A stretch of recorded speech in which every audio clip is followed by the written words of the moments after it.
মির্চি নিবেদন গল্প gold mine. গল্প গোল্ড মাইন। বইটির সত্ত্ব আনন্দ পাবলিশার্স প্রাইভেট লিমিটেড কর্তৃক সংরক্ষিত।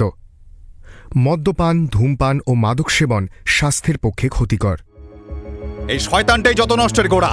শুরু থেকে ষড়যন্ত্র পাকিয়ে পাকিয়ে আজ আপনাদের এমন অবস্থা করেছে। আমি যে নিজেকে তার পায়ে ফেলে দিল, আর সে আমাকে নিলে না। বুক চিরে রক্ত দেব তোমায়, ভালো করে দাও। আমার তো কোনো বন্ধন নেই, আর সারা জীবন কেন আমি উদাসীর মতো কাটিয়ে দেব? আমাকে কি তোমরা ক্ষমা করতে পারবে? মণিমাণিক্যে ভরা বাংলা সাহিত্যের কিছু কালোজয়ী উপন্যাস ও গল্প দিয়ে সাজানো আমাদের এই মির্চি গল্প গোল্ড মাইন। শরদিন্দু বন্দ্যোপাধ্যায়, জন্ম 1899 সালের 30শে মার্চ। শরদিন্দু বন্দ্যোপাধ্যায়ের 125তম জন্মবার্ষিকী উপলক্ষে মির্চি গল্প গোল্ড মাইনে শুনুন বিষের ধোঁয়া। জনপ্রিয় সব রহস্য ও ঐতিহাসিক উপন্যাসের মতো বেশ কিছু উল্লেখযোগ্য সামাজিক উপন্যাসও লিখেছেন লেখক, যেমন জাতিস্বর, বিষের ধোঁয়া বা অতিপ্রাকৃত বিষয় নিয়ে বরদা সিরিজ এবং অন্যান্য নানান গল্প, যা আজও বেস্টসেলার। ছোটদের জন্য সৃষ্ট চরিত্র সদাশিবও যথেষ্ট উল্লেখযোগ্য। শরদিন্দু বন্দ্যোপাধ্যায় 1938 সালে বম্বে টকিজে চিত্রনাট্যকার রূপে কাজ শুরু করেন। বিষের ধোঁয়া উপন্যাস থেকে সিনেমাও তৈরি হয়েছে। শরদিন্দুবাবুর মৃত্যু হয় 22শে সেপ্টেম্বর 1970 সালে। আজকের গল্পটির নাট্যরূপ ও পরিচালনার দায়িত্বে শাওলি মজুমদার। প্রযোজনায় প্যাস্টেল এন্টারটেইনমেন্ট। শুরু হচ্ছে বিষের ধোঁয়া। মামাবাড়িতে গিয়ে পরের দিন করবী যখন খাওয়া দাওয়া সেরে সারনাথ যাওয়ার জন্য কিশোর ও বিমলাকে নিয়ে বের হলো, তখন প্রায় বেলা 12টা বাজে। বিমলা, করবী ও কিশোর এই তিনজনেরই যাওয়ার কথা ছিল, কিন্তু তাদের বেরোনোর ঠিক আগে সুরেন এসে গাড়িতে চেপে বসল। তার বয়স 13-14 বছর হবে, তবে বয়স কম হলেও কথাবার্তায় সে বেশ পরিপক্ক। এই একদিনেই সে বিমলার ভারী ভক্ত হয়ে উঠেছে। করবী তাকে গাড়িতে দেখেই ধমক দিয়ে বলল, এই, তুই আবার কোথায় যাবি? তুই তো অনেকবার দেখেছিস। দেখলেই বা, আবার বলছি দেখতে নেই। আরে জানা, তুই ব্যাডমিন্টন খেলকে জানা বাপু। ব্যাডমিন্টন তুই খেলকে যা, ও তো মেয়ে মানুষের খেলা। আমি আজকাল টেনিস খেলি, জানিস? হ্যাঁ, আমাকে তুই বলা? আমি না তোর দিদি? দাঁড়া, তোর কান মুলে দেবো। খবরদার করে দি, কানে হাত দিলে কিন্তু ভালো হবে না বলে দিচ্ছি। দেখুন তো বৌদি। আহা, চলুক না, ও জায়গাটা ভালো করে আমাদের ঘুরিয়ে দেখাতে পারবে। আলবাত করে দি। সারনাথের জানেটা কি? কলা মিউজিয়ামে যে এত বড় হাঁড়ি আছে, দেখেছিস? কতদিনের পুরনো বল দেখি। তোর এত বড় হাড়ি আমি দেখতেও চাই না। জানিস না তা বল না, বেশি বেশি। বৌদি বললেন বলে তুই পার পেয়ে গেলি, নইলে তোকে না। দুই ভাই বোনের সারাটা পথ ঝগড়া করতে করতে চলল। সারনাথের ধ্বংসস্তূপে পৌঁছে সকলে গাড়ি থেকে নেমে সুরেনের পেছন পেছন মিউজিয়ামের দিকে চলল। তারপর সংঘারামের চারিদিকে ছড়িয়ে ছিটিয়ে থাকা ইতিহাসের নিদর্শন দেখতে দেখতে সবাই অতীতের সেই হারিয়ে যাওয়া সময়ের মধ্যে কেমন যেন আবিষ্ট হয়ে দাঁড়িয়ে রইলেন। বিমলা সুরেনের মুখে এইসব স্মৃতিচিহ্নের সত্যতা, ইতিহাস, প্রচলিত বিশ্বাস শুনতে শুনতে একেবারে তন্ময় হয়ে গিয়েছিল। কিশোরের মনে হলো যেন তার নিজেরই অতীত জীবনের ইতিহাস এখানে ছিন্ন হয়ে মহাকালের পায়ের তলায় দলিত পিষ্ট হয়ে পড়ে আছে। তার বুকের মধ্যে একটি অব্যক্ত ব্যথা মোচড় দিয়ে উঠল। করবীও এদের দুজনের দেখা দেখি গম্ভীর হয়ে থাকার চেষ্টা করছিল বটে, কিন্তু তার মনটা এইসব মৃত অতীতের স্মৃতির সঙ্গে ঠিক সুর মেলাতে পারছিল না। আজ না জানি কি কারণে তার বুকের ভেতরটা দুলে দুলে উঠছিল, চোখে যেন কিসের ঘোর লেগেছিল। ঘুরতে ঘুরতে করবী ও কিশোর হঠাৎই বিমলা ও সুরেনের থেকে অনেকটা দূরে চলে গিয়েছিল। হঠাৎ কিশোর একবার চারিদিক তাকিয়ে বলল, বৌদি কোন দিকে গেলেন? সুরেন বোধহয় কোথাও বসে তাকে বানিয়ে বানিয়ে গল্প বলতে শুরু করে দিয়েছে। চলুন ওই স্তম্ভটা দেখে আসি। তাই চলুন। দেখুন, আমাদের মতো আরো কত লোক বেড়াতে এসেছে। বাঙালি মনে হচ্ছে। দুজনে দেখল দূরে একজন পুরুষ ও একজন মহিলাকে একজন ভিক্ষু এটা ওটা দেখিয়ে কি যেন বলছেন, ঠিক শোনা গেল না। কিশোর আর করবী কৌতূহল ভরে সেই দিকে তাকাতে তাকাতে চলল। কিছুক্ষণ পরে স্তম্ভ দেখে ফেরার সময় পুরনো ইঁটের দেওয়াল দিয়ে ঘেরা চৌবাচ্চার মতো একটা স্থানে একখণ্ড প্রস্তরলিপি দেখে কিশোর সেটা পড়ার জন্য তার মধ্যে নেমে পড়ল। চারপাশে প্রায় 5-6 ফুট উঁচু দেওয়াল। নামারও কোনো পথ না থাকায় কিশোর ওপর থেকে লাফিয়ে নেমেছিল। করবী সেখানে নামতে না পেরে ওপরেই দাঁড়িয়েছিল। এক মনে শিলালিপির পাঠোদ্ধারের চেষ্টা করতে করতে কিশোর একসময় চোখ তুলে দেখল করবী হঠাৎ কি মনে করে একদিকে দেয়ালের ওপর দিয়ে হেঁটে আর একদিকে যাওয়ার চেষ্টা করছে, কিন্তু কয়েক পা গিয়ে আর যেতে পারছে না, মাঝখানে দাঁড়িয়ে পড়েছে। তার পা দুটো থরথর করে কাঁপছে। দেওয়ালটা বেশি চওড়াও নয়, করবী পাছে পড়ে যায় সেই ভয়ে কিশোর বলে উঠল, সাবধান! আমি আর দাঁড়িয়ে থাকতে পারছি না। কথাটা বলেই সাবধান হওয়ার আর সময় না পেয়ে সার্কাসে তারের ওপর খেলা দেখাতে দেখাতে মেয়েরা যেমন দুলতে থাকে তেমনি দুলতে লাগলো। সে টাল সামলাতে পারছিল না। করবী যেখানটায় দাঁড়িয়েছিল ছুটে গিয়ে তার পাশে দাঁড়িয়ে কিশোর বলল, বসে পড়ো, বসে পড়ো, ওইখানে বসে পড়ো, আমি তোমাকে তুলে আনছি। কিন্তু কিশোরের কথা মতো বসতে গিয়ে করবী আর তাল সামলাতে না পেরে অস্ফুটে চিৎকার করে যেদিকে কিশোর ছিল সেই দিকে ঢলে পড়ল। করবী মাটিতে পড়ার আগেই কিশোর মাঝপথে তাকে ধরে ফেলল বটে, কিন্তু করবীর হাই হিল জুতোশুদ্ধ পা দুটো সজোরে মাটিতে ঠেকে গেল। পড়ার সঙ্গে সঙ্গে সে প্রাণপণে কিশোরের গলা জড়িয়ে ধরেছিল, মাথাটাও কিশোরের বুকের ওপর পড়েছিল। আর সেইভাবেই দুজন কিছুক্ষণ দাঁড়িয়ে রইল। করবীর হৃৎপিণ্ডের দ্রুত স্পন্দন হাতুড়ির মতো কিশোরের বুকে আঘাত করতে লাগল। 5 সেকেন্ড এইভাবে থাকার পর কিশোর চমকে করবীকে ছেড়ে দিল, পাছে এই অবস্থায় তাদের কেউ দেখে ফেলে সেই ভেবে। কিন্তু করবী তাকে ছাড়ল না, দুহাত দিয়ে আরো জোরে তার গলা আঁকড়ে ধরল। কিশোর কি করবে বুঝতে না পেরে বলে উঠল, কোথাও কোথাও লাগেনি তো উফ! করবী? করবী একবার চোখ খুলে তার মুখের দিকে তাকিয়ে তখনই চোখ বন্ধ করে ফেলল। করবী যে অজ্ঞান হয়ে নেই সেটা বুঝে কিশোর খানিকটা আশ্বস্ত হলো বটে, কিন্তু করবীকে তার বুকে মাথা রেখে ওইভাবে দাঁড়িয়ে থাকতে দেখে তার মনের মধ্যে একটা প্রবল অস্বস্তি হতে লাগলো। কিছুক্ষণ পরে শেষে আর কিছু ভেবে না পেয়ে কিশোর আবার বলল, তোমার কোথাও লাগেনি তো? না। তাহলে তাহলে এখান থেকে বেরুবার চেষ্টা করলে হতো না? কেন, আমি তো বেশ আছি। তোমার কি আমাকে বড্ড ভারী বোধ হচ্ছে? কিন্তু কিন্তু কেউ যদি আমাদের এভাবে দেখতে পায় মনে করবে। মনে করুক গে। দারুণ শীতেও কিশোরের কপাল ঘেমে উঠল। অনেক সময় ভয় পেলে মেয়েদের শরীর শিথিল হয়ে যায়, দাঁড়াতে পারে না। কিন্তু করবীর মুখে এই কিরকম কথা!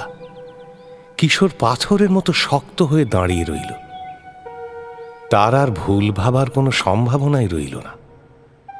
করবীর কণ্ঠস্বর, তার সিঁদুর রঙে রাঙা মুখ, বন্ধ চোখ কেবল একটি কথারই সাক্ষ্য দিচ্ছে। কিশোরের মাথায় আকাশ ভেঙে পড়ল। এটা যে সে কখনো ভাবতেও পারেনি। কিন্তু করবীর এ ভাব তো আকস্মিক নয়, বহুদিনের জমে থাকা রুদ্ধ আবেগ আজ কিশোরের স্পর্শে দোলা লেগে ঝরে পড়েছে মাত্র। কিন্তু কেন এমন হলো কিশোর ভাবতে লাগল। হাওড়া স্টেশনে করবীর সাথে প্রথম চোখাচোখির সময় এরকমই একটা আভাস বোধহয় পেয়েছিলাম।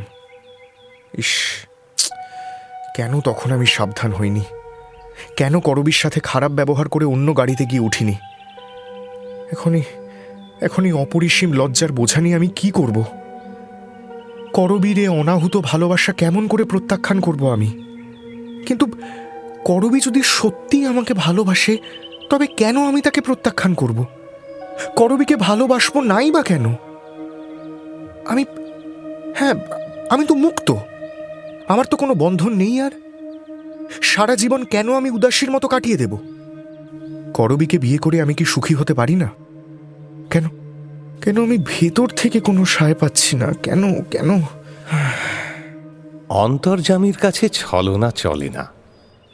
কিশোরও পারল না, নইলে করবীর মতো একজন পূর্ণ যৌবনা নারী তার বুকের ওপর পড়ে যথাসাধ্য সরল ভাষায় তাকে প্রেম নিবেদন করছে, তাও মনের তার কেন সে দোলায় ঝংকৃত হয়ে বাজল না? করবী যে পাষাণ মূর্তি নয়, বুকের মধ্যে ঝড় তোলা এক নারী মূর্তি। এ কথা তার মন তো দূরের কথা, শরীরের তপ্ত রক্তস্রোত স্বীকার করতে পারল না কেন? নাকি করবীকে দেওয়ার মতো তার কিছুই নেই? আর একজন তার হৃদয় বলে যা কিছু ছিল তা লুটে পুটে নিঃশেষ করে নিয়ে দূরে সরে গিয়েছে, তাই শূন্য হৃদয় নিয়ে করবীর প্রেম সে গ্রহণ করতে পারবে না। আর যদি আজ গ্রহণ করেও, দুদিন পরে যখন এই নিঃস্ব অন্তঃসার শূন্যতা প্রকাশ হয়ে পড়বে, তখনকার ভয়াবহ জীবনযাত্রার কথা কল্পনা করে সে কি ভয় পেল আজ? না, সে পারবে না। করবীকে সে কিছুতেই ঠকাতে পারবে না। কিন্তু তবু করবীর প্রতি ভালোবাসায় তার বুক ভরে উঠল। কিন্তু তার প্রত্যাখ্যান এখনই এক দুর্বিষহ লজ্জায় করবীকে মাটির সাথে মিশিয়ে দেবে ভেবেই সে নিজেও লজ্জায় মরে গেল। কি করবে, কেমন করে এই দুর্নিবার লজ্জার হাত থেকে করবীকে রক্ষা করবে, কিছুই সে ভেবে পেল না। কিছুক্ষণ পরে নিজেকে যথাসম্ভব সংযত করে সে করবীর চুলের ওপর আস্তে আস্তে হাত বোলাতে বোলাতে মৃদু স্বরে কিছু একটা বলার চেষ্টা করল বটে। করবী, তুমি তো জানো। কিন্তু কথাটা শেষ করতে পারল না। সূর্য পশ্চিম দিকে ঢলে পড়েছিল। ঠিক এই সময় কার সুদীর্ঘ ছায়া তার পায়ের কাছে এসে পড়তেই কিশোর চমকে ফিরে তাকাল। করবী চোখ বুজেছিল বলে কিছু দেখতে পেল না, কিন্তু বৈকালিক সূর্যের লাল আভায় সামনে এক অপরিচিত নারী মূর্তি দেখে কিশোরের মনে হলো সে একটা অসম্ভব অবান্তর স্বপ্ন দেখছে। সে সবলে রূঢ়ভাবে নিজেকে করবীর বাহু মুক্ত করে নিল, কিন্তু ওপর থেকে ক্ষণিকের সেই ছায়া তখন সরে গেছে। করি দিদি, কিশোর বাবু! চলুন, ওরা আমাদের খুঁজে বেড়াচ্ছে। আর কোনো কথা হলো না। কেউ কারো মুখের দিকে তাকালো না। নিঃশব্দে দুজনে ফিরে গিয়ে বিমলা ও সুরেনের সাথে গাড়িতে করে বাড়ির উদ্দেশ্যে রওনা দিল। বিমলা একবার দুজনের মুখের দিকে তাকিয়েই বুঝল কিছু একটা ঘটেছে, কিন্তু কি ঘটেছে তাই দুজনের শুকনো ফ্যাকাশে মুখ দেখে সে বুঝতে পারল না এবং অনুমান করতেও সাহস পেল না। কিশোর ও করবী আরো 2 ঘন্টা যেন কিছুই ঘটেনি এমনই অভিনয় করে যা যা দেখেছে তার বর্ণনা দিতে দিতে ফিরছিল। কিন্তু অবসাদে কিশোরের সারা শরীর তখন ভেঙে পড়ছে এবং করবীর মনে হচ্ছে আরও খানিকক্ষণ এমন অভিনয় করে যেতে হলে সে আর পারবে না, তার স্নায়ু ছিন্ন ভিন্ন হয়ে যাবে। তাই অবশেষে সন্ধ্যের অন্ধকারে বাড়ি ফেরার পথে চলন্ত গাড়ির মধ্যে সকলেই স্তব্ধ হয়ে বসে রইল। বাড়ি এসে নামার সময় প্রমোদাবাবুর ভৃত্য এসে খবর দিল যে বিনয়বাবু ও সুহাসিনী দেখা করতে এসেছেন। করবী তাড়াতাড়ি নেমে গেল। মোটর ড্রাইভারকে গাড়ি গ্যারেজে তুলতে নিষেধ করে কিশোর দ্রুত পায়ে গিয়ে প্রমোদাবাবুর কাছে উপস্থিত হল। ভাগ্যক্রমে প্রমোদাবাবু তখন একা ছিলেন। কিশোর কোনো প্রকার ভনিতা না করে বলল, এখনই আমি বৌদিকে নিয়ে স্টেশনে রওনা হব। শুনেছি 8টার সময় একটা পশ্চিমের ট্রেন আছে। কিছু মনে করবেন না, আপনারা তো সবই জানেন। কিন্তু থাকতে অনুরোধ করে আমার লজ্জা আর বাড়াবেন না দয়া করে। আপনাদের সংসর্গে এলেই আমি অপরাধ করে ফেলি, এই আমার ভাগ্য। দয়া করে একটা চাকরকে বলে দিন আমাদের জিনিসপত্রগুলো গাড়িতে তুলে দিক। বৌদি গাড়িতেই বসে আছেন। সংক্রামক রোগের বিষাক্ত পরিবেশ ছেড়ে ভয় পেয়ে মানুষ যেমন দিকবিদিক জ্ঞানশূন্য হয়ে পালিয়ে বেড়ায়, বিনয়কৃষ্ণবাবুও তেমনি মেয়েকে নিয়ে কলকাতা থেকে বেরিয়ে পড়েছিলেন। সুহাসিনীও বাধা দেয়নি, বাধা দেওয়ার শক্তিও তার মনে ছিল না। তাছাড়া পাশের বাড়িটার দিকে চোখ পড়লেই তার বুকের ভেতর হু হু করে উঠত। অথচ চোখে না পড়ে উপায়ও ছিল না, তাই বাবার প্রস্তাবে সে আগ্রহের সঙ্গেই সম্মতি জানিয়েছিল। কিন্তু বিনয়কৃষ্ণবাবু যখন কলকাতার বাস একেবারে তুলে দিয়ে যাওয়ার কথা বলেছিলেন, তখন সুহাসিনী জোরের সাথে বলেছিল, না, তা হতে পারে না।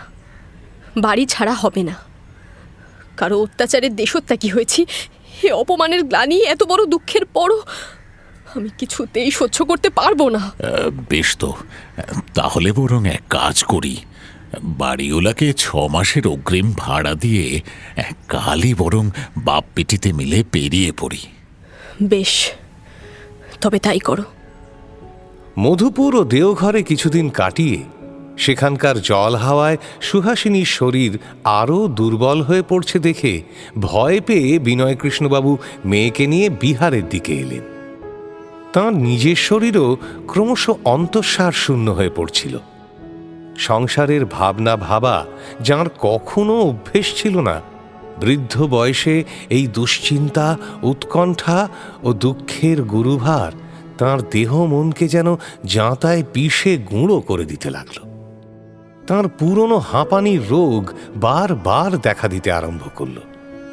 কিন্তু তিনি নিজের দেহকে সম্পূর্ণ উপেক্ষা করে একমাত্র সুহাসিনীর কথা ভেবে তাকে কি করে একটু সুস্থ দেখবেন, এই চিন্তাতেই মগ্ন হয়ে রইলেন। এই রকম উদ্দেশ্যহীনভাবে নানান স্থান ঘুরে বেড়িয়ে মাস 3-4 কেটে গেল। 10-15 দিনের বেশি কোথাও মন টেকে না, তাই নতুন নতুন স্থানের সন্ধানে এরা প্রায় ঊর্ধ্বশ্বাসে সমস্ত ভারতটা ঘুরে নিঃশেষ করে ফেললেন। কিন্তু যে বস্তুর সন্ধানে ঘুরছিলেন সেই শান্তির দেখা পাওয়া তো দূরের কথা, অনবরত এই যাযাবরের মতো ঘুরে বেড়ানো তাদের মনকে আরও অস্থির ও উদ্ভ্রান্ত করে তুলল। সুহাসিনীর মুখে আবার হাসি ফুটল বটে, কিন্তু সে হাসি এতই নিস্তেজ ও ম্রিয়মান যে তা দেখে বিনয়কৃষ্ণবাবুর চোখ ফেটে জল এসে পড়ত। মেয়ে যে তাঁকে খুশি করার জন্যই হাসার চেষ্টা করছে, এ কথা বাবার সরল মনেও অনায়াসে ধরা পড়ে যেত। হেমন্ত শেষ হয়ে শীত এলো যখন, তখন একদিন সুদূর প্রবাসে থাকা সুহাসিনী তার বাবাকে এসে হঠাৎ বলল, চলো বাবা, দেশে ফিরি। যাবি মা? তবে তবে তাই চল, এ আর ভালো লাগছে না রে। ঘুরে ঘুরে তোমার শরীরে যে আর কিচ্ছু নেই বাবা, চলো বাড়ি যাই। না না না, আমার শরীরের জন্য তো ভাবনা নয়, তোকে সারাতে পারলুম না, এটাই দুঃখ আমার। ভেবেছিলুম নানা দেশ দেখে বেড়ালে তোর শরীরটাও হয়তো ভালো হবে। না বাবা, আর পালিয়ে বেড়াবো না। বাড়ি গেলে তোমারও শরীর ভালো হবে, আমিও ভালো থাকবো। সেখানে করবি আছেন, দীনবন্ধু কাকা আছেন। ও ভালো কথা, কাল দীনবন্ধুর একটা চিঠি পেয়েছি। চিঠিখানা অনেক জায়গা ঘুরে কাল এসে পৌঁছেছে।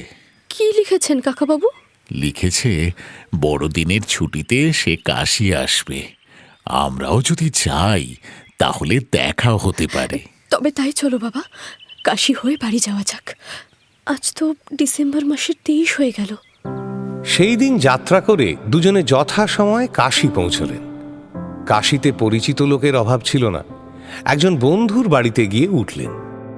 দীনবন্ধুরও সেইখানেই ওঠার কথা, কিন্তু হঠাৎ তাঁর স্ত্রী অসুস্থ হয়ে পড়ায় তিনি আসতে পারলেন না।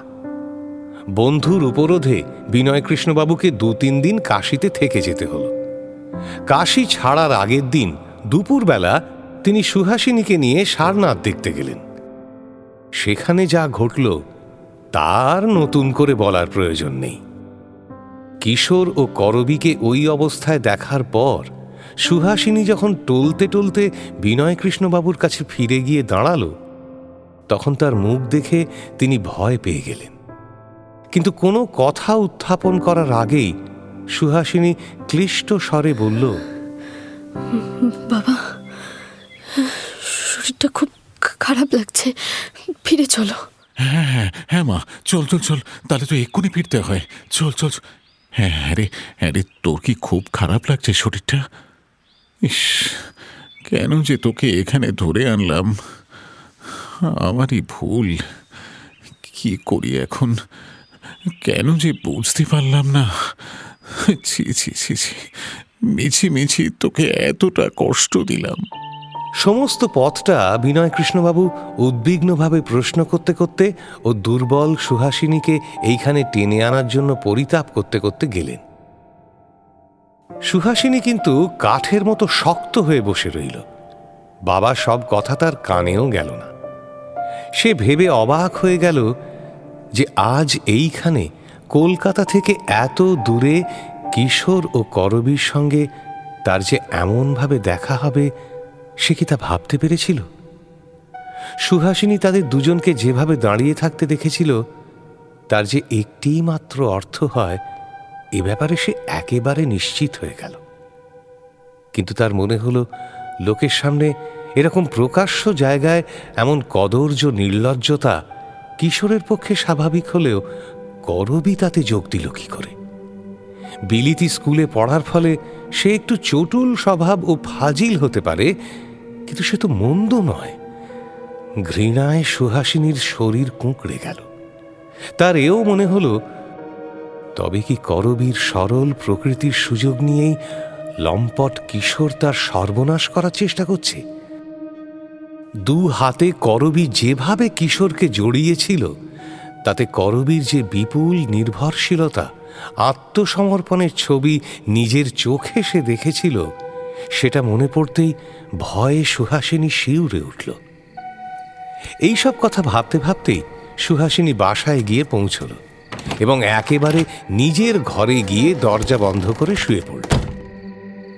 চোখ বুজে সে মন থেকে এই চিন্তাটাকে তাড়াবার চেষ্টা করল, কিন্তু ততই যেন সেই চিন্তাটাই তার মনকে আষ্টে পৃষ্ঠে ঘিরে ধরল। যন্ত্রণায় ছটফট করতে করতে সে ভাবতে লাগলো, কেন এমন হয়? যার সাথে চিরদিনের জন্য ছাড়াছাড়ি হয়ে গিয়েছে, যাকে সে লম্পট চরিত্রহীন বলে জানে, তাকে অন্য নারীর সাথে দেখে তার মনের ভেতরটা আগুনের মতো জ্বলে উঠছে কেন? যে লম্পট, সে যদি কোনো মেয়ের সর্বনাশ করেও থাকে, তাতে অবাক হওয়ারই বা কি আছে? আর তারই বা কি যায় আসে? তবে কি শুধু করবীর চিন্তাতেই তার এই অন্তর্দাহ? কিছুক্ষণ পরে তার মনে হলো, করবীকে তার সাবধান করা দরকার। বিছানা ছেড়ে উঠে মুখে চোখে জল দিয়ে বেশভূষার সামান্য পরিবর্তন করে বিনয়কৃষ্ণবাবুর কাছে গিয়ে সে বলল, চলো বাবা, করবীর মামার বাড়ি বেরিয়ে আসি। কাল তো আর দেখা করবার সময় হবে না, হয়তো করবীরাও এসে থাকবে। কিন্তু মা, তোর এই শরীরে কি যাওয়া ঠিক হবে? কিছু হবে না বাবা, চলো না। তুই পারবি মা? হ্যাঁ বাবা, ঠিক পারবো, তুমি তো আছো সঙ্গে, চলো না। আচ্ছা বেশ, তবে চল মা। কাল চলে যাবার আগে আজ একবার দেখা করেই আসি। যদি ওরাও এসে থাকে ওখানে, দেখি গিয়ে। শেষে গাড়ি ডাকিয়ে দুজনে বের হয়ে পড়লেন। করবীর মামার ঠিকানা আগে থেকেই জানা ছিল। সেখানে উপস্থিত হয়ে শুনলেন করবী ও প্রমোদাবাবু সম্প্রতি এসেছেন। প্রমোদাবাবু বাড়ি আছেন বটে, কিন্তু করবী সারনাথ দেখতে গিয়েছে, তখনও ফেরেনি। করবী ফিরেই দ্রুত পায়ে ঘরে এসে দাঁড়াল। অনেক দিন পর দুই সখীতে দেখা, কিন্তু কেউই সহজভাবে সম্ভাষণ করতে পারল না। কোথায় যেন বেঁধে গেল। অপ্রতিভ ও একটু সংকুচিতভাবে দুজনে পরস্পরের মুখের দিকে তাকিয়ে রইল। তারপর জোর করে হেসে সুহাসিনীর হাত ধরে টানতে টানতে নিজের ঘরে নিয়ে চলল করবী। তার কথাগুলো যে সহজ এবং স্বচ্ছন্দ নয়, বরং জোর করে সহৃদয়তা দেখাবার চেষ্টা, তা বুঝতে সুহাসিনীর বাকি রইল না। এর সম্পূর্ণ বিপরীত অর্থ করে সুহাসিনীর বুকের ভেতরটা টনটন করে উঠল। নিজের ঘরে নিয়ে গিয়ে সুহাসিনীকে খাটের ওপর বসিয়ে করবী অনেকক্ষণ তার মুখের দিকে তাকিয়ে রইল। বলল, হাসিদি, কতদিন পরে তোমাকে দেখলুম ভাই, মনে হচ্ছে যেন 5 বছর। সারনাথ দেখতে গিয়েছিলি, আগে দেখিসনি বুঝি? কেমন দেখলি? বেশ ভালো। একলা সারনাথে গিয়েছিলি না সঙ্গে আর কেউ ছিল? এদিকের শীত কি বিশ্রী না, যেন হাড় পর্যন্ত নড়িয়ে দেয়। কলকাতায় শীত অন্যরকম, বেশ মোলায়েম। তুমি যাই বলো সুহাসদি, আমার কিন্তু এত শীত ভালো লাগে না। ভালো জামা কাপড় পরবারও জো নেই। দেখো না, এই মোটা গরম জামাটা গায়ে দিয়েও শীত যায় না। কি হয়েছে তোর? কি আবার হবে? কিছু না। কিছু না? তবে অমন করছিস কেন? দেখি, আমার দিকে চোখ তুলে তাকা দেখি। কি হয়েছে আমায় খুলে বল। বল, আরে কাঁদিস না। কি রে, বল। হাসিদি, পুরুষের হাতে তুমিও কম লাঞ্ছনা সহ্য করনি, কিন্তু আমার লজ্জা তুমি কল্পনাও করতে পারবে না। মেঘকে চাইবার দুর্মতি তো তোমার কখনো হয়নি। কি কি বলছিস? স্পষ্ট করে বল। একজনের কাছে যেচে ভালোবাসা চাইতে গিয়েছিল, সে তার উপযুক্ত জবাব দিয়েছে। ভিক্ষে যে চাইলেই পাওয়া যায় না তা বুঝিয়ে দিয়েছে। হাসিদি, আজ আমার গলায় দড়ি দিয়ে মরতে ইচ্ছে করছে, জানো তো?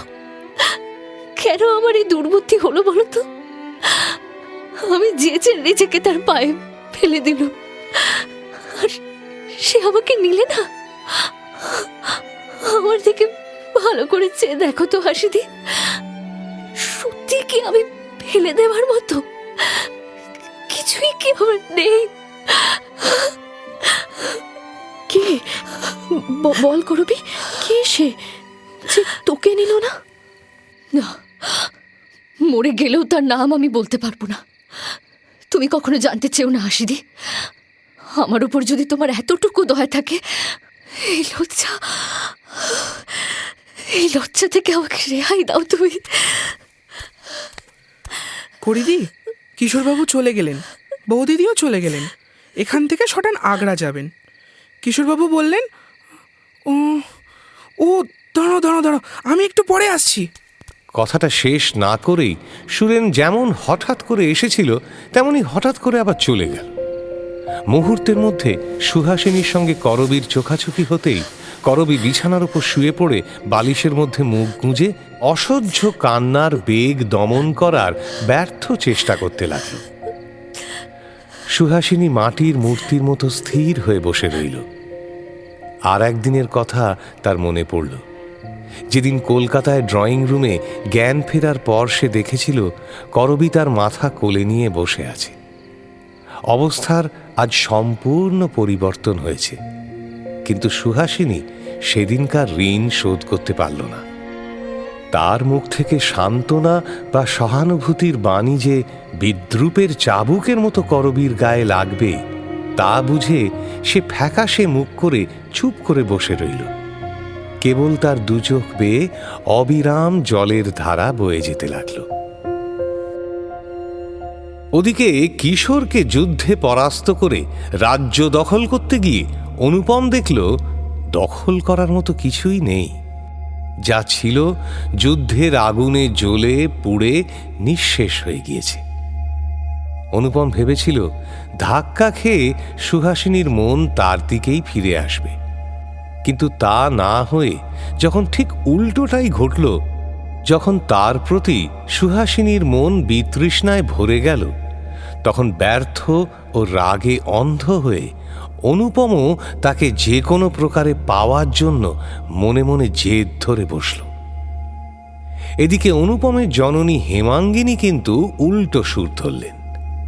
এতদিন অনুপমের সঙ্গে সুহাসিনীর বিয়ে দেওয়ার জন্য তিনি চেষ্টার কোনো ত্রুটি করেননি, কিন্তু যে মেয়ে আর একজনকে ভালোবাসে বলে জানাজানি হয়ে গিয়েছে এবং যাকে নিয়ে এত বড় একটা প্রকাশ্য সামাজিক কেলেঙ্কারি ঘটে গেল, তাকে ছেলের বউ করে আনতে তিনি আর মোটেই চাইলেন না। অনুপম চন্দ্র মায়ের ইচ্ছে সম্পূর্ণ অগ্রাহ্য করে নিজের পথে চলতে লাগল। হেমাঙ্গিনী তাকে ধমক দিয়ে স্পষ্ট করে বুঝিয়ে দিলেন যে অন্য কেউ যে মেয়েকে পরিত্যাগ করে গেছে সেই মেয়েকেই যদি বিয়ে করতে সে চায় তাহলে অনুপম যেন অন্য ব্যবস্থা করে।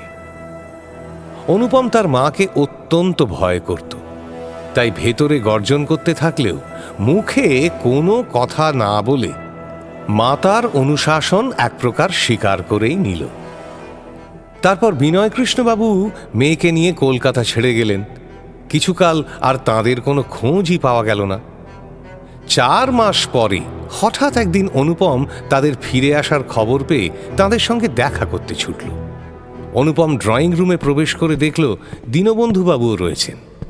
বিনয়কৃষ্ণবাবু শীর্ণ অসুস্থ মুখে হাসার চেষ্টা করলেন। এসো এসো অনুপম। কাছেই আর একটা চেয়ারে সুহাসিনী বসেছিল। সে নড়ে চড়ে বসল। দীনবন্ধু কটমট করে একবার অনুপমের দিকে ভুরু কুঁচকে তাকিয়ে অন্যদিকে মুখ ফিরিয়ে নিলেন। ঘরের পরিবেশ অনুকূল নয় বুঝে অনুপম যতদূর সম্ভব সপ্রতিভভাবে আসন গ্রহণ করে কুশল প্রশ্ন জিজ্ঞেস করতে লাগল। একবার সুহাসিনীকেও বোধহয় স্বাস্থ্য সম্বন্ধে প্রশ্ন করার চেষ্টা করল, কিন্তু সুহাসের দিকে তাকিয়ে প্রশ্নটা তার মুখ থেকে বের হলো না। মামুলিভাবে কিছুক্ষণ কথাবার্তা চলল। ওপক্ষ থেকে বিনয়কৃষ্ণবাবুই কেবল কথা বললেন। ঘরের আর দুজন মুখ টিপে বসে রইলেন। এলোমেলোভাবে প্রায় মিনিট 15 কথা বলার পর বিনয়কৃষ্ণবাবু ক্লান্ত হয়ে থেমে গেলেন। মিনিট 2-3 চুপ করে জানলার বাইরে তাকিয়ে থাকার পর হঠাৎ একটা নতুন প্রসঙ্গের সূত্র পেয়ে সে বলে উঠল, পাশের বাড়ির দরজায় তালা লাগানো দেখছি, তা মহাপ্রভু গেলেন কোথায়? বাসা ছেড়ে দিয়েছেন নাকি? যাক, তবু ভালো, ভদ্রলোকের পাড়ায় যে ওসব চলে না সেটা বুঝতে পেরেছেন, কিন্তু গেল কোথায়? বলে ফেলেই অনুপমকে অনুতাপ করতে হলো, কারণ সুহাস হঠাৎ চেয়ার ছেড়ে উঠে দাঁড়াল এবং কোনো কথা না বলে ঘর থেকে বের হয়ে গেল।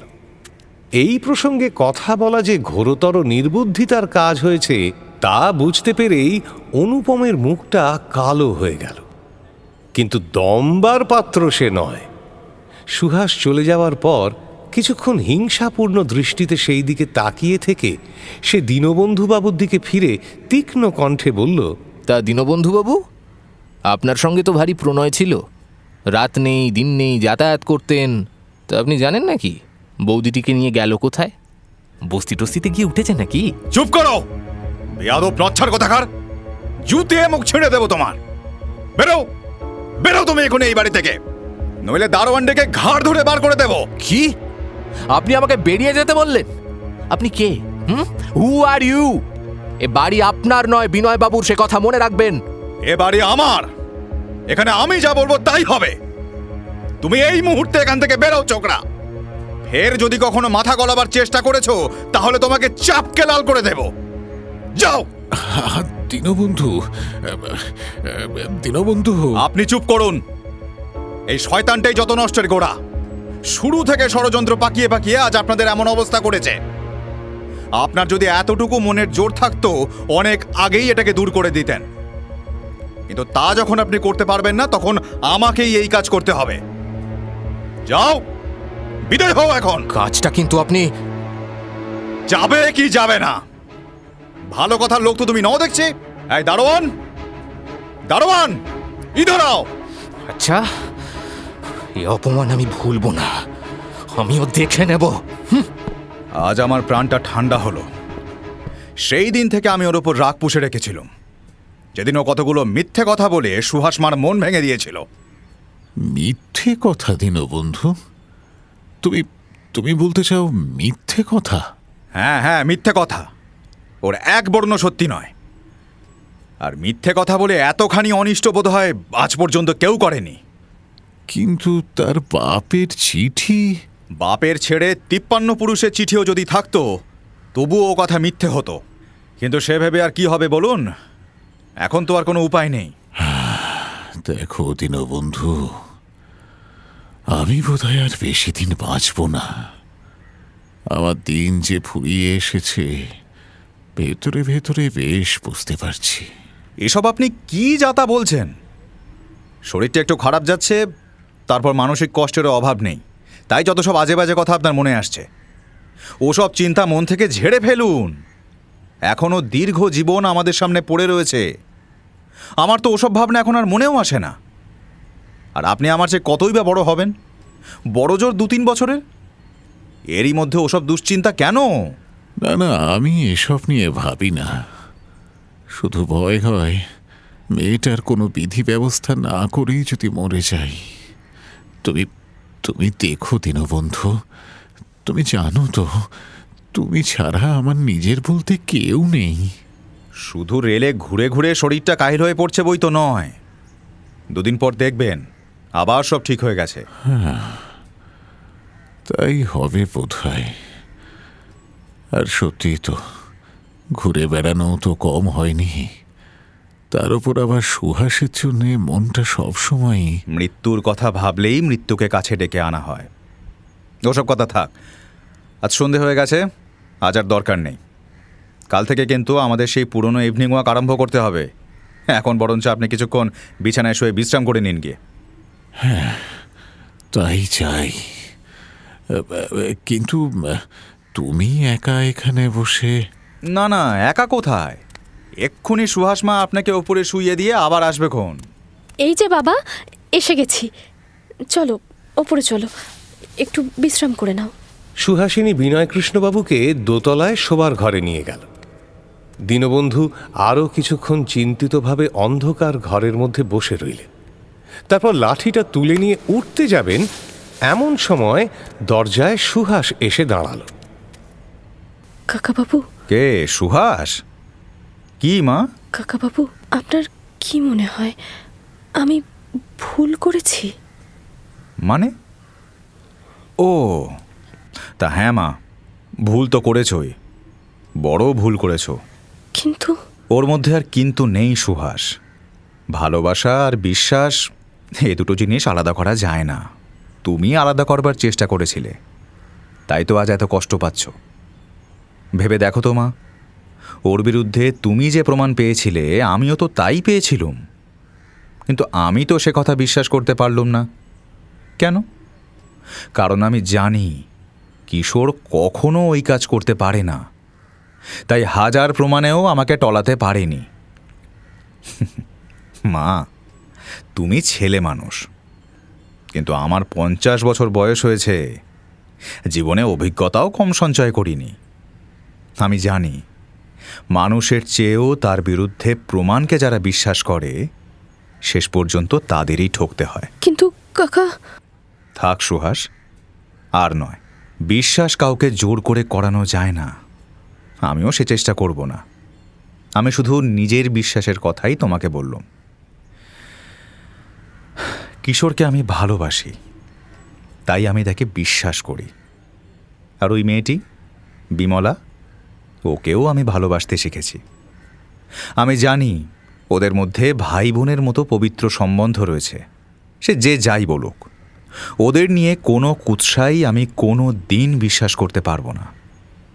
ওদের ওপর আমার কতখানি আস্থা তা তোমাকে বলে বোঝানো শক্ত। আমার যদি নিজের মেয়ে থাকতো, আমি তাকে কিশোরের হাতে দিয়ে নিজেকে ভাগ্যবান মনে করতাম। এই বলে তিনি আস্তে আস্তে বের হয়ে গেলেন। দীনবন্ধুবাবুর শেষ কথাগুলোর মধ্যে যে কতখানি চাপা অভিমান ছিল তা সুহাসিনী বুঝল। তার বুক ছিঁড়ে একটা দীর্ঘ নিঃশ্বাস বের হলো। দুহাতে মুখখানা চেপে ধরে সে দীনবন্ধুবাবুর পরিত্যক্ত চেয়ারে বসে পড়ল। কাশীতে করবীর সাথে দেখা হওয়ার পর তার মনটা ধাক্কা খেয়ে ভিন্ন খাতে বইতে আরম্ভ করেছিল বটে, কিন্তু সন্দেহের বিষ এমনই মারাত্মক যে একবার কোনোভাবে তা মনের মধ্যে ঢুকে গেলে সেটা বের করা দুঃসাধ্য হয়ে ওঠে। তাই দীনবন্ধুবাবুর কুণ্ঠাহীন বিশ্বাসের কথা শুনেও তার মন শান্তি পেল না, বরঞ্চ অনিশ্চয়তার যন্ত্রণায় বিক্ষুব্ধ হয়ে উঠল। ইংরেজি নববর্ষের প্রথম দিন সকালে কিশোর বিমলাকে নিয়ে কলকাতায় ফিরল। গাড়িতে সারা রাত বসে আসতে হয়েছে। হাওড়া স্টেশনেও দারুণ ভিড়। মানুষ ও মোটঘাট ঠেলে বাইরে আসতেই দীনবন্ধুবাবুর সাথে তাদের দেখা হয়ে গেল। তিনি ট্রেন ধরার জন্য দ্রুত পায়ে ছুটছিলেন। কিশোরকে দেখতে পেয়ে দূর থেকে চিৎকার করে বললেন, কি হে, খবর সব ভালো তো? হ্যাঁ, তা আপনি এখন কোথায় চললেন? এই তো বর্ধমান যাচ্ছি। না, আর সময় নেই, টিকিট কিনতে হবে। তোমাদের ওই দিকটাতে তো গোলমাল বেঁধেছে, সাবধানে থেকো কিন্তু। কিসের গোলমাল? সে কি কাগজে পড়োনি? দাঙ্গা লেগেছে যে। যাই হোক, সাবধানে থেকো, আমি চললুম, সময় নেই, কাল সকালেই ফিরবো আবার। বলতে বলতে তিনি জনতার স্রোতে মিশে গেলেন। কিশোর ব্যাপারটা ভালো করে বুঝতে পারল না। গত কয়েকদিন খবরের কাগজ পড়ার মতো মনের অবস্থা তার ছিল না। সে চিন্তিত মুখে ট্যাক্সিতে উঠল। পথে হ্যারিসন রোডের মোড়ের ওপর একখানা বাংলা দৈনিক কিনে পড়তে গিয়েই প্রথমেই বড় বড় অক্ষরে সাম্প্রদায়িক দাঙ্গার বিবরণ তার চোখে পড়ল। গত 3 দিন ধরে মেছুয়া বাজার ও আমা স্ট্রিটের চৌমাথাকে কেন্দ্র করে শহরের ওই প্রান্তটাতেই ভয়ঙ্কর নৃশংস আত্মঘাতী ঘটনা ঘটে চলেছে। কেল্লা থেকে মিলিটারি এসে মেশিন গান ইত্যাদির সাহায্যে মোড়ে মোড়ে পাহারা দিচ্ছে বটে, কিন্তু খুন যখন তাতে কিছুমাত্র কমেনি। কাগজে উভয় সম্প্রদায়ের হতাহত ব্যক্তির দীর্ঘ তালিকা বের হয়েছে। বিমলা গলা বাড়িয়ে কাগজখানা দেখছিল। শিউরে উঠে বলল, ঠাকুরপো, এই জিনিস তো বাংলাদেশে কখনো ছিল না। ইংরেজ বাহাদুর স্বায়ত্ত শাসনের যে প্রথম কিস্তি আমাদের দিয়েছেন, এটা তারই অনিবার্য ফল। তুমি ফিরে আর বেশি বাড়ির বাইরে যেও না বাবা। সকাল 8টা নাগাদ বাড়ি পৌঁছে তারা দেখল পাড়াটা একেবারে নিস্তব্ধ। কিশোরের বাসার সামনে একটা চায়ের দোকান ছিল। প্রতিদিন সকাল সন্ধে সেই দোকানটা লোকের গল্পে গুজবে একেবারে গমগম করত। আজ সেটার দরজায় তালা লাগানো। আশেপাশের বাড়িগুলোর দরজা জানলাও সব বন্ধ। একটা অদ্ভুত থমথমে ভাব যেন চারপাশটাকে ছেয়ে রেখেছে। বেলা বাড়ার সঙ্গে সঙ্গে চারিদিক থেকে একটা শোরগোল ক্রমশ স্পষ্টতর হয়ে উঠতে লাগলো। মাঝে মাঝে এক এক দল উন্মত্ত প্রায় লোক চিৎকার করতে করতে লাঠি ও অন্যান্য অস্ত্র নিয়ে রাস্তার একদিক থেকে অন্যদিকে ছুটে গিয়ে হয়তো গোরা পুলিশের তাড়া খেয়ে যে পথে এসেছিল সেই পথে আবার ফিরে পালাচ্ছে। কিশোর দোতলা জানলায় দাঁড়িয়ে বাইরের দিকে তাকিয়েছিল। বিমলা এক হাতে একখানা আসন ও অন্য হাতে রেকাবিতে করে খানিকটা গরম হালুয়া এনে কিশোরের সামনে রেখে বলল, তোমাকে যে আজ কি খেতে দেবো তা জানি না, ঝিও আসেনি। ঘরে কি কিছু নেই? শুধু চাল আর ডাল। ওতেই হবে। যেরকম কাণ্ড দেখছি, বাজার হাট তো কিছুই বসবে না। তাছাড়া বাড়ি থেকে বার হওয়াও তো অসম্ভব। না না, বাড়ি থেকে বার হবে আবার কি? কোনো রকমে প্রাণ হাতে করে এসে পৌঁছতে পেরেছি, এই ঢের। এই নাও, এইটুকু আগে মুখে দিয়ে নাও। বাহ, এরই মধ্যে হালুয়া বানিয়ে ফেলেছ? বেশ বেশ। ঠাকুরপো, ওরাও এসেছেন। কারা? ওই যে ও বাড়ির ওপরের ঘরের একটা জানালা খোলা ছিল, তাই জানতে পারলুম, কিন্তু সারা শব্দ কিছু পেলুম না। কেমন আছে সব কে জানে। কিশোর কোনো কথা বলল না, মুখ বুজে খেতে লাগলো। দুপুরে নামমাত্র খেয়ে কিশোর নিজের ল্যাবরেটরির ঘরটা ধুলো ঝেড়ে পরিষ্কার করার চেষ্টা করছিল, কিন্তু কাজে তার মন বসছিল না। পাশের বাড়িতে ওরা ফিরে এসেছে, এই কথাটাই তাকে বারবার অন্যমনস্ক করে দিচ্ছিল। এমন সময় বিমলা প্রবেশ করে বলল, ঠাকুরপো, বিনয়বাবুর বোধহয় খুব অসুখ। কি করে জানলে? নিচের ঘরে সুহাস দারোয়ানটাকে ওষুধ আনতে দিচ্ছিল, শুনতে পেলুম। কিন্তু দারোয়ানটা কিছুতেই যেতে চাচ্ছে না। সব কথা তো ভালো করে শোনা গেল না, শুধু সুহাস মিনতি করে বলছিল, একবারটি যাও, তোমায় 10 টাকা বকশিস দেব, ওষুধ না এলে বাবুকে বাঁচানো যাবে না। দারোয়ানটা কেবলই নেহি মাইজি বলছিল। বাড়িতে কি আর কেউ নেই? কি জানি, আর তো কারোর গলা পেলুম না। আমি এক্ষুনি আসছি, দাঁড়াও। ও কি, বেশ তো কাজ করছিলে, ঝাড়নটা রেখে আবার কোথায় চললে ঠাকুরপো? দেখি যদি কিছু করতে পারি। একটু দাঁড়াও ঠাকুরপো, আমিও যাচ্ছি। সে সময় রাস্তা খালি ছিল। দুজনে নিজেদের দরজা খুলে বেরিয়ে বিনয়কৃষ্ণবাবুর বাড়ির সামনে গিয়ে কড়া নাড়তেই দরজা খুলে গেল। দারোয়ানটার পাশ কাটিয়ে বিমলা আগে প্রবেশ করল। কিশোর ঢুকল তার পেছনে।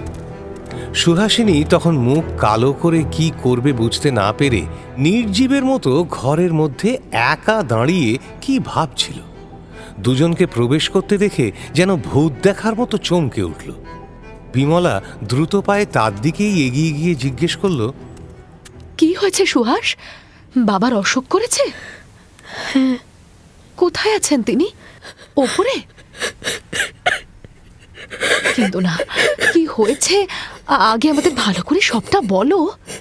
কাল থেকে বাবার হাঁপানির ব্যথা উঠেছে, কিছুতেই কমছে না। ডাক্তারের কাছে খবর পাঠাতে পারছি না। আমি একলা, বাড়িতে দুটো চাকর ছাড়া আর কেউ নেই। যে ওষুধটা খেলে বাবার হাঁপানির ব্যথা কমে, সেটাও কাল রাত্রিরে ফুরিয়ে গেছে। কিন্তু কেউ ডাক্তারখানা থেকে ওষুধ আনতে রাজি হচ্ছে না। এক নিঃশ্বাসে কথা কটা বলেই সুহাসিনী আঁচলে চোখ মুছল। কিশোর দরজার কাছেই দাঁড়িয়েছিল। নিমেষের জন্য বিমলার সাথে তার দৃষ্টি বিনিময় হলো। বিমলা তাড়াতাড়ি সুহাসের দিকে ফিরে বলল, কিন্তু ওষুধ না আনলেই যখন নয়, তখন দারোয়ান যাবে না কেন? মরণ বাঁচনের কথা। আর তাছাড়া ডাক্তারখানাও তো বেশি দূর নয়। ওরা যেতে চাইছে না, কারণ ওরা বলছে বাড়ি থেকে বেরোলেই ওদের ছুরি মারবে। ওষুধের নামটা কি? ওই যে টিপ্পাইয়ের ওপর ওই শিশিটার গায়ে লেখা আছে। বৌদি, তুমি বসো, আমি শিশিটা নিয়ে বেরোচ্ছি, এখনই আসছি। তুমি কোথায় যাচ্ছ ঠাকুরপো? এখনই ফিরবো, কাছেই ডিসপেন্সারি, কোনো ভয় নেই।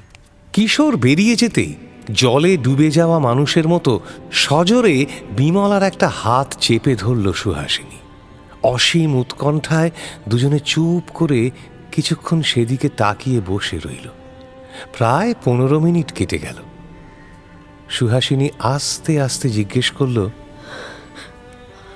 আপনার ভয় করছে না? আমার ভয় করছে বই কি সুহাস, গেলে যে আমারই যাবে, আর তো কারোর যাবে না। সুহাসিনী আর কিছু বলতে পারল না, মুখ নিচু করে বসে রইল। হঠাৎ বাইরের দরজার ওপর একটা ভারী কিছু পড়ার শব্দে চমকে উঠে দুজনে পরস্পরের মুখের দিকে তাকালো। পরক্ষণেই বিমলা ছুটে গিয়ে দরজা খুলে ধরল। সুহাসিনীও তার পেছনে গিয়ে দাঁড়াল। বদ্ধ দরজায় ঠেস দিয়ে কিশোর বসেছিল। দরজা খুলতে ঢোলে চৌকাঠের ওপর পড়ে গেল সে। জামায় রক্ত, মুখে রক্ত, মাথার চুলে রক্ত মাখামাখি কিশোরকে চোখ বুজে পড়ে যেতে দেখে বিমলা কেঁদে উঠল। আমার এই সর্বনাশ করতে কি তুমি বেরিয়েছিলে ঠাকুরপো?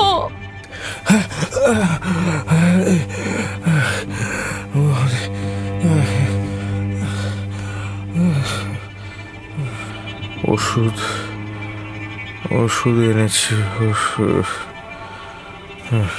কিশোর চোখ মেলে তাকিয়ে কাঁপা কাঁপা হাতে শিশিটা তুলে ধরল।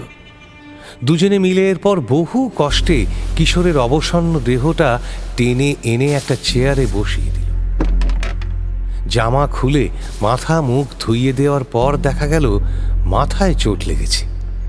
ঠিক মূর্ধার উপর প্রায় 3 ইঞ্চি মতো কেটে গিয়ে হাড় অবধি দেখা যাচ্ছে। হাড়টা ভেঙেছে কিনা বোঝা গেল না, কিন্তু রক্ত পড়া তখনও বন্ধ হয়নি। বিমলা আঁচল ছিঁড়ে কাটা জায়গাটা বেঁধে দেওয়ার পর কিশোরের আচ্ছন্ন ভাব একটু কমেছিল। সে সোজা হয়ে বসার চেষ্টা করে অস্পষ্ট স্বরে বলল, যাওয়ার সময় কিছু হয়নি, কিন্তু ফিরে আসার সময় ডিসপেন্সারি থেকে বেরোতেই পেছন থেকে মাথায় লাঠি মারল। হঠাৎ হঠাৎ পড়ে গেলাম। তারপর এই পথটা ছুটে আসতে হাঁপিয়ে পড়লাম। নইলে নইলে খুব বেশি লাগেনি বোধ হয় আমার। ঠাকুর, বুক চিরে রক্ত দেব তোমায়, ভালো করে দাও। বৌদি, মনে হচ্ছে একটু একটু শুতে পারলে ভালো হতো। আপনি ওকে নিয়ে উপরে আসুন, দারোয়ান আর বদ্রি সাহায্য করে দেবে। আমি আমি বিছানা ঠিক করে রাখছি। সুহাসিনীর ঘরে বিছানার ওপর শুইয়ে দিতেই একটা আরামের নিঃশ্বাস ফেলে কিশোর বলল, এখন বেশ স্বস্তি পাচ্ছি।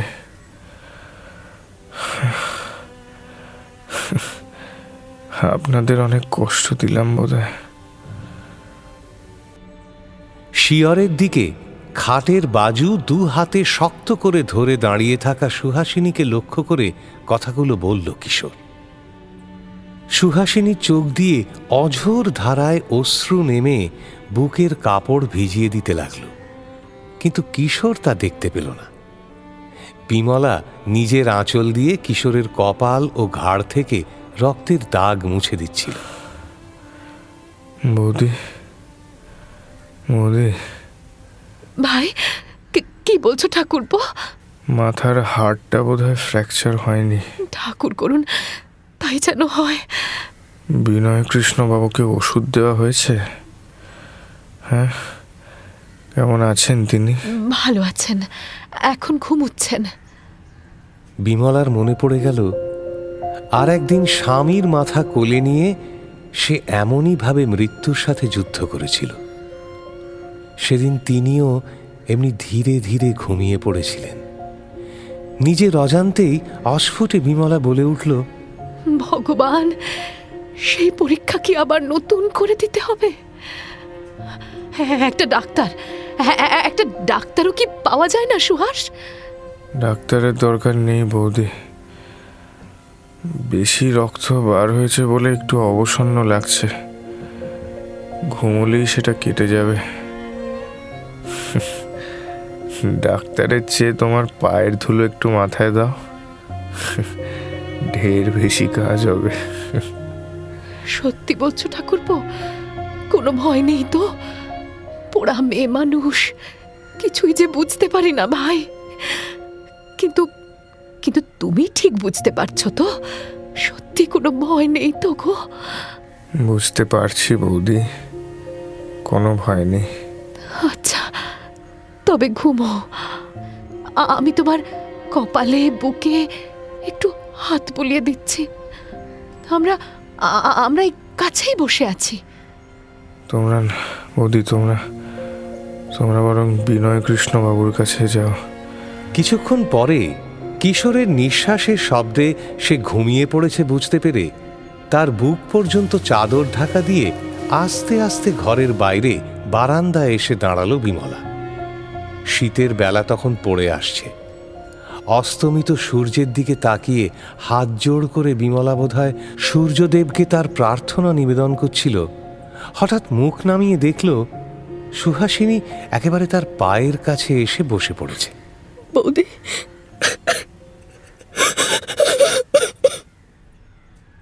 বৌদি, আমাকে কি তোমরা ক্ষমা করতে পারবে? আমার পাপেই যে আজ। ওঠো ওঠো ওঠো, এসো, বুকে এসো সুহাস।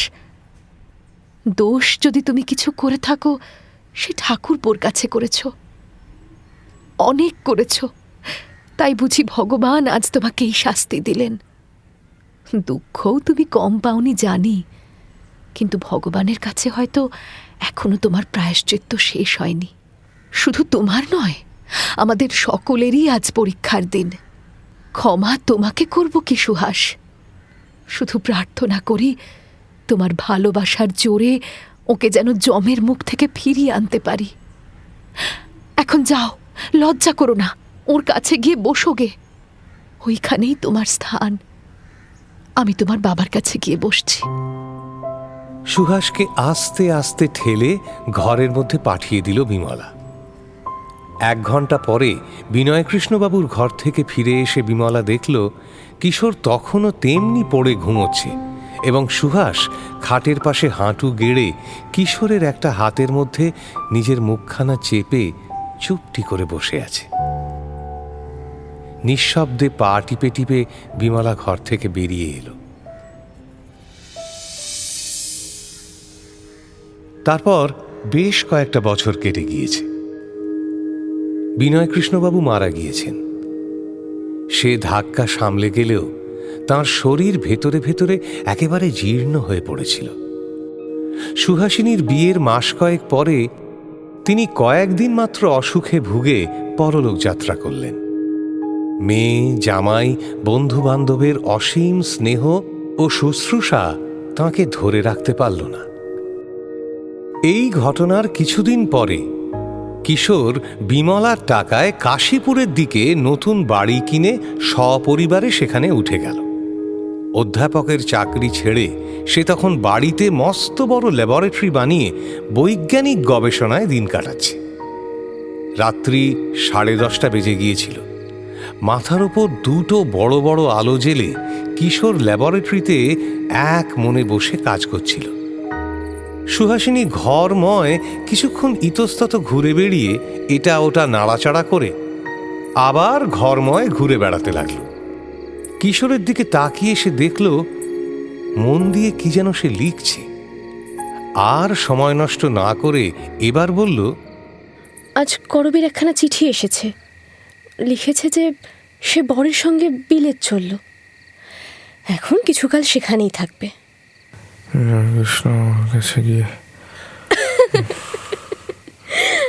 আমার একটা কথাও তোমার কানে যায়নি। কি বললুম বলো তো? সত্যিই শুনতে পাইনি। কি বলছিলে? কিছু না, যথেষ্ট কাজ হয়েছে মশাই। রাত 11টা বাজে, এবার শুতে চলুন। আমার অন্য অ্যাসিস্ট্যান্টই কোথায়? দিদির আজ একাদশী, তিনি শুয়ে পড়েছেন। সত্যি চলো, অনেক রাত হয়ে গেল। কিন্তু এক কাজ করো, তুমি বরঞ্চ এগো, আমি এই কাজটা সেরে নিয়ে আসছি। সেটি হচ্ছে না মশাই, তোমাকে ছেড়ে দিলে তুমি সমস্ত রাতই কাজ করে কাটিয়ে দেবে। ঘরের আলো নিভিয়ে কিশোরের হাত ধরে টেনে নিয়ে ওপরে উঠে গেল সুহাস। শোবার ঘরে গিয়ে দেখল নাইট ল্যাম্প জ্বলছে, কিন্তু তাদের ছেলে বিছানায় নেই।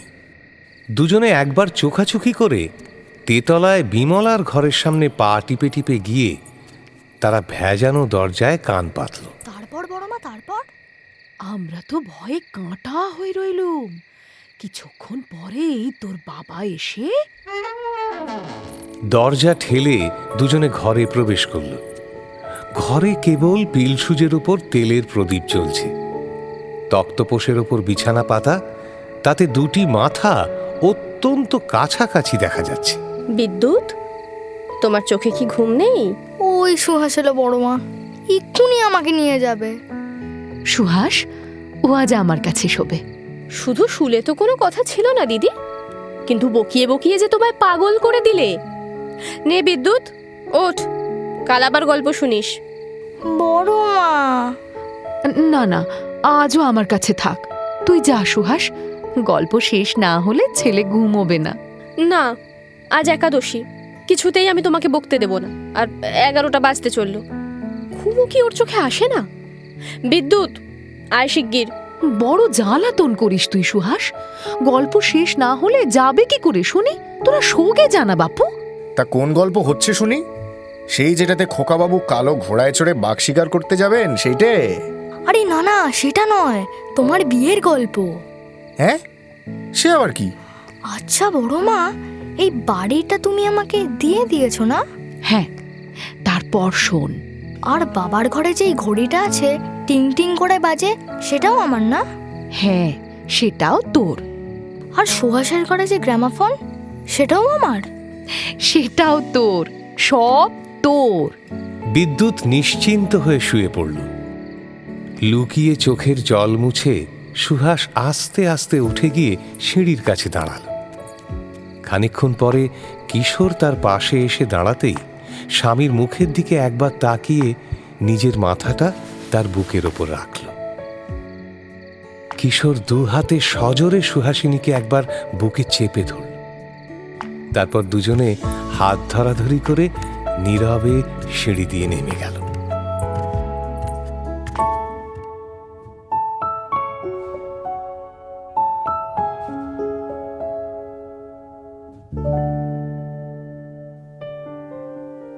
শুনলেন শরদিন্দু বন্দ্যোপাধ্যায়ের লেখা বিষের ধোঁয়ার ৬ষ্ঠ এবং অন্তিম পর্ব।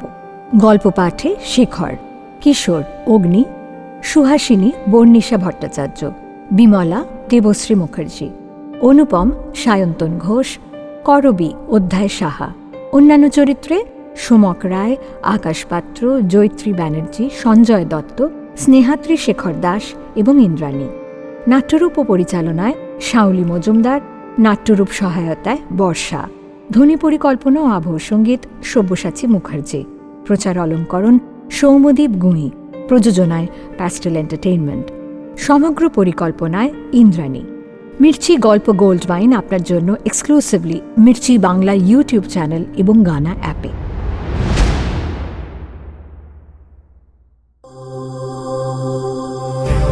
মির্চি নিবেদন গল্প গোল্ড মাইন।